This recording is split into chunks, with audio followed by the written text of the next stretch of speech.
Pekný večer, milí priatelia, srdečne vás pozdravujem a veľmi sa teším, že mám v štúdiu Beátku Kacor. Vítaj, Beátka. Ahoj, Gabka. Som rada, že som tu s tebou. Ja sa veľmi teším a ďakujem ti, že si prijala moje pozvanie. Beátka, skôr ako ti dám slovo, tak musím povedať, že si veľmi zaujímavá mladá dáma. Máš úžasný životný príbeh. Okrem toho, že si motivátorka, tak si aj autorka knihy No a čo? Mám ju aj tu. A musím povedať, že som ju prečítala. Je naozaj jedinečná práve tým, že je to tvoj vlastný príbeh, životný príbeh. A keď dovolíš, tak ja aj prečítam zozadu ten popis, aby diváci boli v obraze. Môžem? Áno, samozrejme. Takže tu je o tebe napísané, že keď Bea dostala diagnózu, ktorá by mnohých zrazila na kolená, povedala si, no a čo, že mám diagnózu? Ako mladá baba, ktorá práve začínala snívať o veľkých veciach, rozhodla sa, že diagnóza nedefinuje. Namiesto toho ju vzala ako výzvu. Dokázať, že život je o tom, ako sa postavíš, keď ti niečo podlomí nohy. Držíš v rukách silný príbeh mladej ženy, ktorá ti ukáže, že aj keď život nie je vždy fér, môžeš sa rozhodnúť, že ťa nič nezastaví. Je to príbeh odvahy, humoru a odhodlania žiť naplno, aj keď sa život nehrá podľa pravidiel. Ak máš pocit, že všetko ide proti tebe, Bea ti pripomenie, že sila je v tebe. Táto kniha je pozvánkou povedať si no a čo? A začať žiť tak, ako chceš. Neprestávaj snívať, nevzdávaj sa. Táto kniha ti ukáže, že aj ty máš na výber. Musím povedať, Beátka, že mám zimomriavky, keď to čítam. A naozaj odporúčam aj vám, aby je v predaji, predpokladám, tá kniha. Áno. No a čo? Autorka Bea Kacor. A Beátka, povedz niečo o sebe. Kto si a prečo robíš to, čo robíš? Tak, dovolím si stále povedať, že som mladá žena. Aj ty si vlastne, respektíve na knihe toto mám napísané. Najzaujímavejší alebo najväčší moment, ktorý stanovil túto moju scénu životnú, že robím to, čo robím a som, kto som, tak nastalo, keď som mala 21 rokov a dostala som diagnózu sklerózy multiplex. A ten prvý šok bol obrovský, keď som si vypočula od neurologičky niečo v zmysle, že táto diagnóza je nevyliečiteľná. A ja som dovtedy žila tak, že všetko je v poriadku, za nič nie som zodpovedná, všetko je fajn, veď sa starali rodičia, bola som na vysokej škole, darilo sa, všetko bolo dobré. A zrazu mi príde niečo takéto a postavia ma pred výzvu, alebo život ma teda postaví pred výzvu, že má to byť nevyliečiteľné a mám s tým nejak bojovať takzvané do konca života. Tak v tomto momente som si ešte navyše povedala, že som si buchla o stôl a povedala, že ja nejdem tou takou bežnou cestou nejakej západnej medicíny a liekov a podobne. A hľadala som si tú najlepšiu cestu pre seba, ktorá ma privedie k tomu zdraviu. A to bolo tým, že bolo najpoužívanejšia veta moja bola, že ja som zdravá, tak ma zaviedla aj k tomuto, čo teraz robím. A to, že tá moja pozitívna cesta, môj pozitívny život je veľmi motivačný a inšpirujúci pre veľa žien, pretože veľa žien žije v stálych obavách a strachu a predpokladov, že sa niečo stane a čo ak to bude zlé. A tak som sa teda potrebovala rozhodnúť preto niečo spraviť a pomôcť aj ženám a všeobecne ľuďom vo svete, ktorým to môže padnúť dobre. Úžasné a dobre si urobila, pretože naozaj v takom mladom veku sa takto postaviť k tejto diagnóze a vôbec k životu pozitívne, tak to je naozaj obdivuhodné. A Beatka, čo ťa viedlo teda k napísaniu tejto knihy, no a čo? Moja kniha vznikla vlastne z momentov, ktoré som si sama zažila a prežila. A tieto momenty nie je možné ani nejak zľahčovať alebo možno ešte prikrášľovať. Takže je to veľmi autentický príbeh a pravdivý hlavne. A týmto som chcela začať šíriť nejakú takú osvetu. A to preto, lebo môj taký najnáročnejší bod, ktorý som si uvedomila zo začiatku tejto mojej diagnózy, bolo to, že som vstúpila aj do Facebook skupiny, kde sú vlastne hlavne títo pacienti so sklerózou multiplex. A ako som videla, že aká tam je taká sebalútosť alebo také ľutovanie samej seba, že čo sa mi stalo a ja nemám už nič na výber a žiadnu inú možnosť v živote, tak toto bolo úplne proti mne. Toto so mnou nesúznelo a presne preto som povedala, že musím napísať knihu, aby čo najviac, hlavne mladých žien, videlo aj iné možnosti a pochopilo, že voľba je tvoja a nemôžeš dať zodpovednosť za svoj život niekomu inému. Takže preto to vlastne vznikla tá kniha, pretože chcela som šíriť tú osvetu a chcela som dať vedieť o sebe, že netreba veriť len jednej jedinej ceste. Je to krásne, pretože to je naozaj taká tvoja úprimná spoveď, tam popasovala so všetkým, čo si vlastne prežívala a naozaj si presvedčená, lebo hovoríš o mojej voľbe, že ženy majú vždy na výber. Ja si myslím, že nikdy si nemôžeme zvoliť to, čo sa naozaj stane, alebo že kedy sa to stane. Ale môžeme zmeniť tú našu reakciu, to, ako na to odpovieme svetu, alebo teda v našom živote.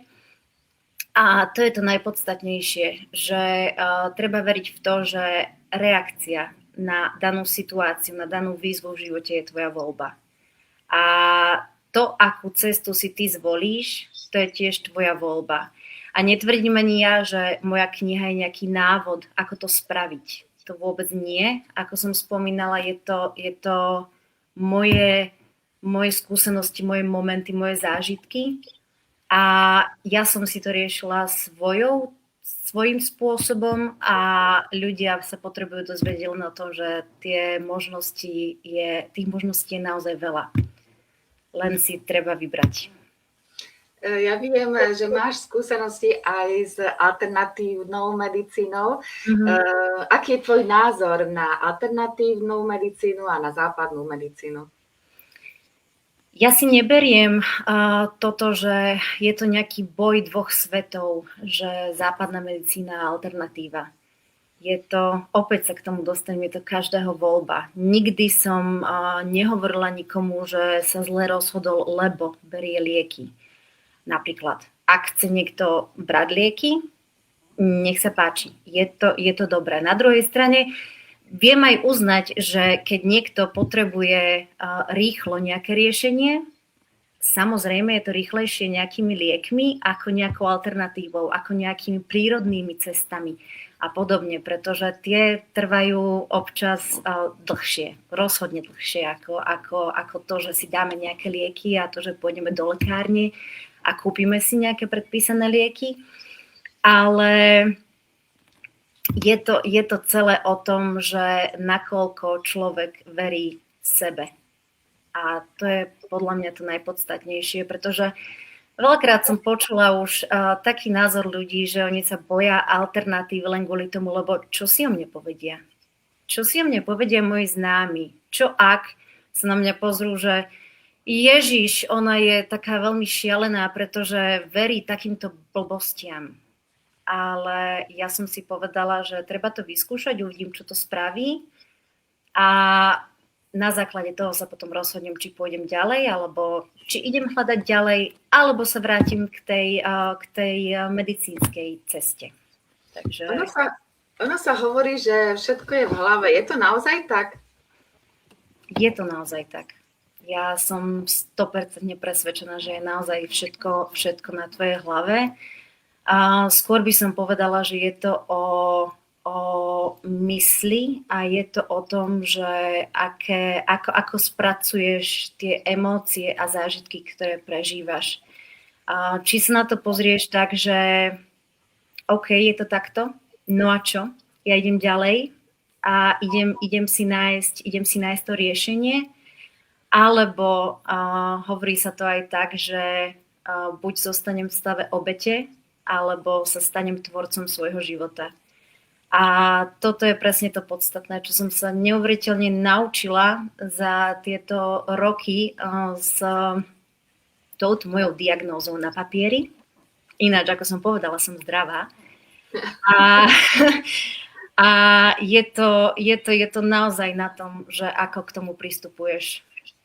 Či si povieš, že stalo sa mi toto, aké to je zlé, Pane Bože, nemám čo iné spraviť, len proste ísť za tým lekárom a ísť jeho cestou. Ale treba pochopiť skôr, že zodpovednosť je tvoja. Je to tvoj život. Tak nedávaj zodpovednosť niekomu inému.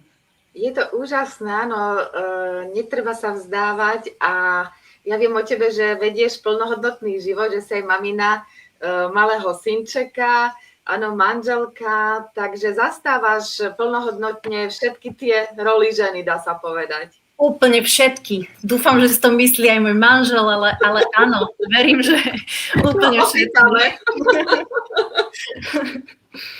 No a čo tvoj projekt Moja voľba? Pre koho je určený? Tento projekt je určený práve pre ľudí, ktorí sa už rozhodli, že stačí už iba prežívať. Že chcem žiť a chcem plnohodnotne si užívať svoj život. A ako som povedala, áno, je to o tej zodpovednosti. Skúsim to povedať inak, ten výber je na tebe. Že čo budeš robiť, ako budeš žiť, či budeš spokojná, či sa budeš venovať svojmu telu plnohodnotne, či budeš riešiť, že čo môžeš spraviť najlepšie, čo bude pre teba to najlepšie, tak to je všetko na tvojom výbere. A toto len opakujem dokola. Áno, tvoja voľba, tvoj výber, tvoja zodpovednosť, ale keď človek už zistí, že toto si tak uvedomí a žije vedome a hoci čo zlé mu príde v živote, akákoľvek výzva, tak sa vie nadýchnúť a povedať si, že OK, idem to riešiť, pretože chcem sa dostať do toho výsledku. A možno tí ľudia, ktorí prídu na stránku Moja voľba alebo prídu do styku s týmto projektom, tak možno nevedia odpoveď na všetko, ale majú aspoň otázky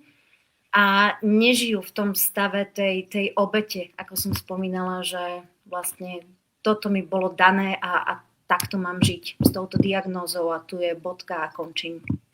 A ako sa dostanú do toho projektu? Je to skupina? Je to skupina na Facebooku, Moja voľba. Áno, je to také, že spolupracujeme s holistickou koučkou, takže môžu sa mi, alebo ozývajú sa mi aj ženy, ktoré už za mnou prídu s tým, že chcem počuť, čo sa dá robiť, ako som to spravila ja, čo sa mne potvrdilo. A buď teda vedieme takéto debaty, rozhovory, neskôr začneme aj s mentoringom, takže áno, môžete sledovať, lebo spoluprácu s touto holistickou koučkou si veľmi pochvaľujem a je to veľmi super, že si ľudia dovolia povedať, že treba si uvedomovať, čo v živote robím, ako reagujem a ako sa rozhodujem. Takže toto je ten smer a na Facebook stránku budem rada, keď sa ľudia pridajú, lajknú a budú ma sledovať, budú tam videá, budú tam, dúfam, verím, že sa tam rozbehne aj také komentovanie a zdieľanie tých skúseností, pretože to je základ. Chcela by som týmto vytvoriť takú komunitu, kde sa ľudia cítia bezpečne a vedia si povedať, že môžem tam napísať svoje a nebude ma za to nikto nejak ohovárať alebo odsudzovať, že ja to chcem robiť inak, ako je to odporúčené lekárom. Super, ja potom označím tú skupinu, aby sa tam vedeli ľudia dostať pod príspevok do komentára. A mohla by si nám prezradiť napríklad, čo konkrétne tebe pomohlo? No, bolo tam toho viac, ale čo asi konkrétne a najviac mi pomohlo, tak to bol Theta Healing, takže to bol, nazvime to tak, že terapie, kde som sa dostala k tomu, že chcela som zistiť, čo ma chce naučiť táto diagnóza. Nie je to, že mi do života prišla a nie je to, aby som sa začala ľutovať, že prečo ja a prečo práve teraz a čo zlé som spravila a začnem pochybovať sama o sebe, ale chcela som zistiť, čo ma to chce naučiť. A to bolo presne to, že tá zodpovednosť sama za seba. Takže nečakať, že niekto iný spraví niečo, aby som sa zbavila tejto diagnózy, ale aby to bolo celé o tom, že je to len na mne a na mojich rozhodnutiach. Je to úžasné, keď človek už si zúfa, že sú tie možnosti, hej? Takže naozaj je potrebné o tom rozprávať a verím, že tvoj príklad dá mnohým takú nádej, že so všetkým sa dá popasovať. A ešte prezrať, prosím ťa, že koľko rokov žiješ s touto diagnózou? Teraz je to už 13. rok asi. 13. rok. Tak to už je akože pekný čas. Dlhá doba. Áno, je to pekný čas, je hlavne ten, keď som už pochopila to opodstatnenie toho, že prečo práve takáto výzva mi prišla do života a to najdôležitejšie, alebo ten najväčší zlom bolo vtedy, keď sa mi potvrdilo aj na magnetickej rezonancii, že to, čo mi zo začiatku neurologovia hovorili, že naše telo sa nevie regenerovať, tak mi to práve MR-ko potvrdilo, že to je úplne naopak. Takže keď zistíš, že vlastne takéto možnosti existujú a nemusí to byť len o tom, že poviem to tak skrátke vysvetlenie diagnózy, že máš nejaké lézie, či už mozog alebo chrbtica. A vlastne keď tie lézie sa ti začnú zmenšovať, tak asi tam vidíš nejaký ten boj medzi tým, čo ti hovorí jedna strana a aké výsledky ti vlastne z tej istej strany výjdu. Ako myslím lekárstvo, medicína a tak ďalej. Takže vie to prekvapiť a tento Theta Healing bol presne ten, ktorý priniesol ten obrovský zvrat v mojom živote, že som začala byť kľudná a pokojná, že presne viem, že všetko sa dá. Len treba chcieť a treba si veriť. Čiže máš to potvrdené aj vlastne od lekárov, že sa ti zregeneroval alebo zlepšil stav, áno? Poviem ti úprimne, mám potvrdené, že sa mi tá regenerácia začala. Odvtedy som vlastne ďalší atak už nemala, ale na druhej strane neurologovia nepredpisujú termíny na magnetické rezonancie s takou ľahkosťou, keď nepatríš do skupiny, ktorým predpisujú lieky, alebo teda ktorá užíva lieky, tak ako to je nadiktované. Takže vtedy som bola rád a zistila som tento pozitívny začiatok. A verím si, že je to všetko v poriadku, pretože ja som si v istých časoch prežila toho naozaj dosť tých atakov a odvtedy to skončilo. Takže za to som veľmi vďačná. Úžasné, takto sa teším. Beatka, ja ti veľmi držím prsty, aby naozaj už bolo len dobre. Veľmi ďakujem za to, že si pozdieľala s nami a s našimi poslucháčmi a divákmi svoj príbeh. Naozaj odporúčam vám, kúpte si túto knihu, pretože hovorí naozaj o tej vnútornej sile, o tom, ako sa popasovať so životom, napriek tomu, že nám nadeli toho niekedy viac, ako vieme uniesť. Takže tento príbeh, inšpiratívny príbeh, si nenechajte ujsť. A Beatka, niekedy na budúce, verím, že ešte sa stretneme takto online. Ja verím, že sa stretneme aj offline, niekedy nie len online. Áno, a ja verím. Ale samozrejme, ďakujem veľmi pekne. A ja ďakujem za rozhovor a prajem vám ešte pekný večer. Ahojte. A ja každému prajem krásny večer.